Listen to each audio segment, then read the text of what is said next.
इस मुल्क का सबसे बड़ा मसला है तो महंगाई का है।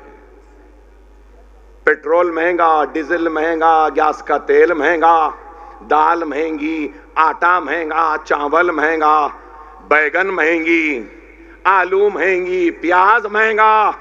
मगर मोदी को क्या है? लव जिहाद, घर वापसी, बीफ बैन, ये बैन, वो बैन। अरे भाई, इस मुल्क को ये बैन वो बैन की जरूरत नहीं है। मुल्क को महंगाई से छुटकारे की जरूरत है। मुल्क को बेरोजगारी खत्म करने की जरूरत है। इस मुल्क को अगर किसी चीज की जरूरत है तो हमारी इकोनॉमी को अच्छी करना है, रुपये के गिरते हुई खदर को उठाना है। अरे आज ये मुल्क में क्या हो रहा है बताइए? आज अगर कुछ होता है तो आप देखते हैं 10 साल में क्या हुआ।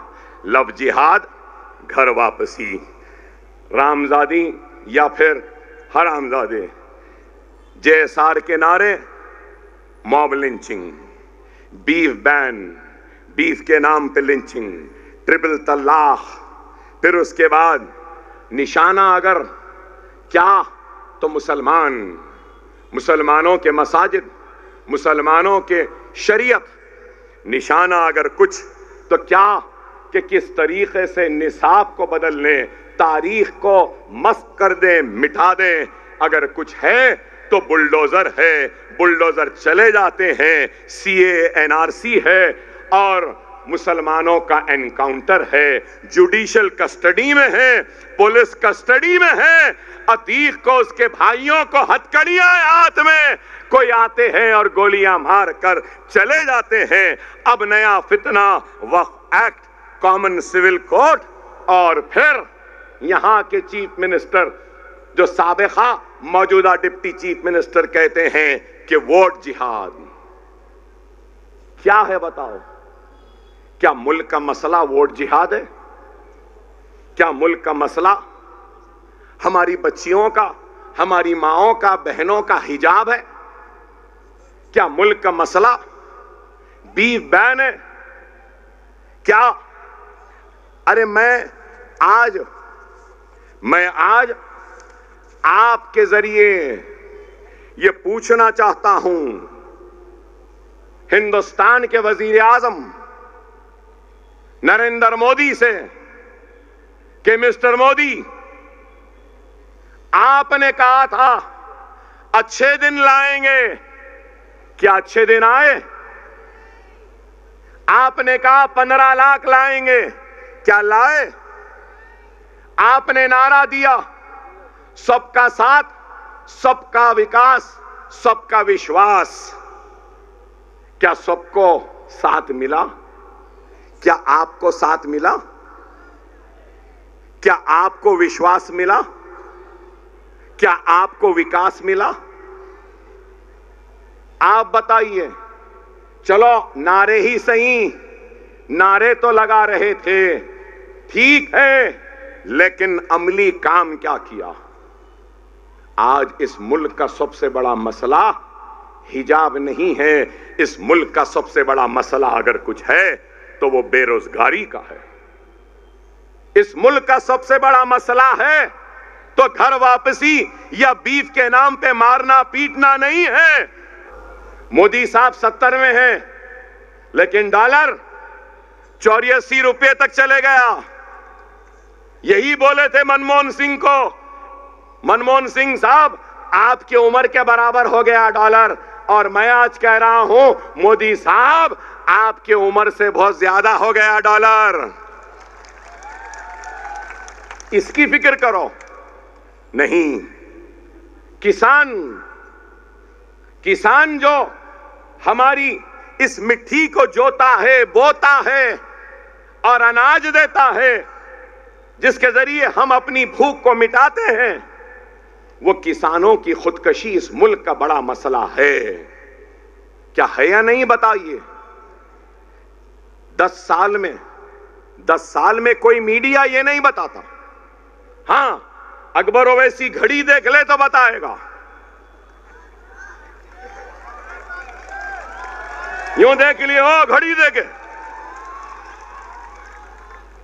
अरे मेरे घड़ी देखना ना देखना ये मसला नहीं है। 1,12,000 किसानों ने 10 साल में खुदकशी की है। 20,000 महाराष्ट्र में किसानों ने खुदकशी की है। ये मसला है। अपने टेलीविजन पे ये बताओ ना।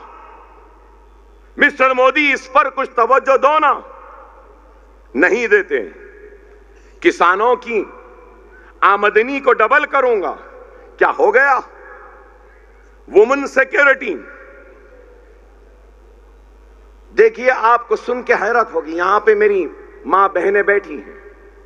आपको मालूम कितने रेप्स होते हैं? 30,000 रेप होते हैं। ये रिपोर्टेड है। अनरिपोर्टेड पता नहीं कितने। हर साल 30,000 रेप। अगर हम इनको दिन घंटों में, मिनटों में अगर ले लें, हर 15 मिनट को एक रेप होता है। तो आप बताओ, औरत, हमारी मां, बहन, बेटी आज इस मुल्क में महफूज नहीं। रेप को कम करने के इक़दामात नहीं, रेपिस्टों को सजा देने की बात नहीं, रेप करने वालों को डराने की बात नहीं, मगर मुसलमान बच्चियों को हिजाब के नाम पर तालीम और अपने इस कॉलेज को जाने से रोकते जरूर हैं।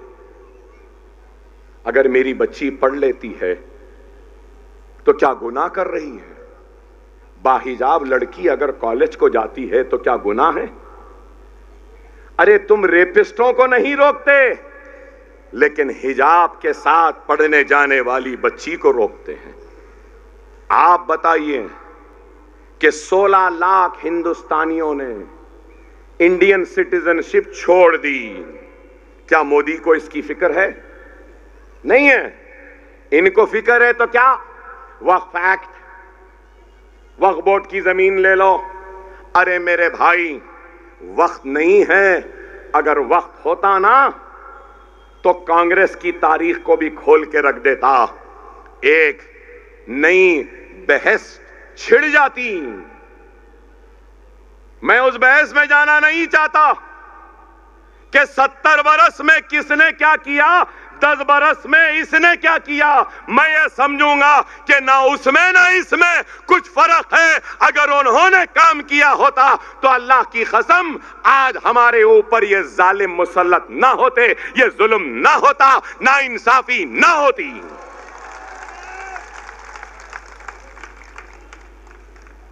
अगर गुनहगार को उसके गुनाह की सजा दी जाती, जालिम को उसके जुल्म की सजा दी जाती, तो शायद आज ये जालिम हमारे ऊपर मुसल्लत न होते। अरे आप बताइए, हमको बोलते हैं, क्या बोलते हैं वो? भगोड़े बोलते हैं। और फिर और एक जुमला बोलते हैं ना, मुसलमान आ गया, घुसपैठिया। हाँ, घुसपैठिया। वाह, हमको घुसपैठिया कहते हैं। लेकिन मैं पूछना चाहता हूं, नीरव मोदी, मेहुल चोकसी, विजय माल्या, कितने? अरे 1 लाख 1.5 लाख करोड़ रुपया लेके ये भाग गए। क्या कर रहे थे? उनको भगा रहे थे। और फिर आपको मालूम, गरीब का तो कर्जा माफ नहीं होता, किसान का कर्जा माफ नहीं होता, लेकिन 10 साल में नरेंद्र मोदी ने 15 लाख बड़े बड़े बिजनेसमैनों के कर्जों को माफ किया है। क्या है? क्या इसका कोई जवाब है? जवाब तो नहीं है। मगर क्या कहते हैं? नहीं, ये ऐसे वो ऐसे। अरे भाई, मैं कहना चाहता हूं, मैं मुसलमान हूं। हां, मुझे फख्र है अपने मुसलमान होने पर। मुझे फख्र है कि मैं ला इलाहा इल्लल्लाह मुहम्मदुर रसूलुल्लाह कलमा पढ़ता हूं।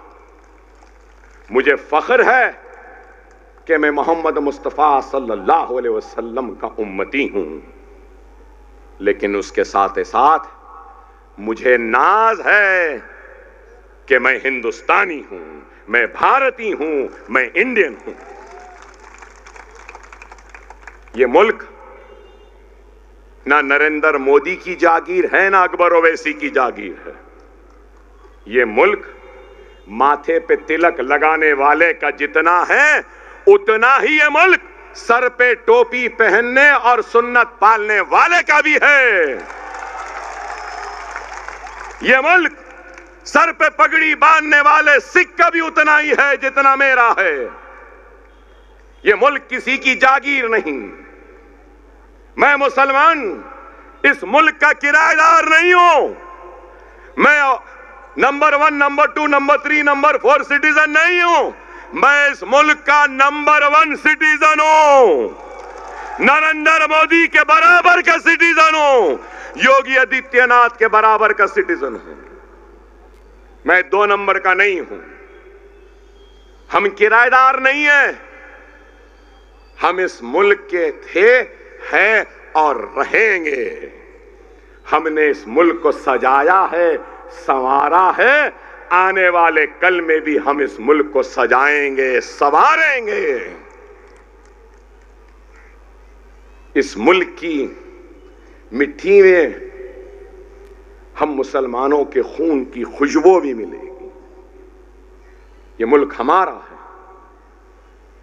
मेरे ही आबा व अजदाद थे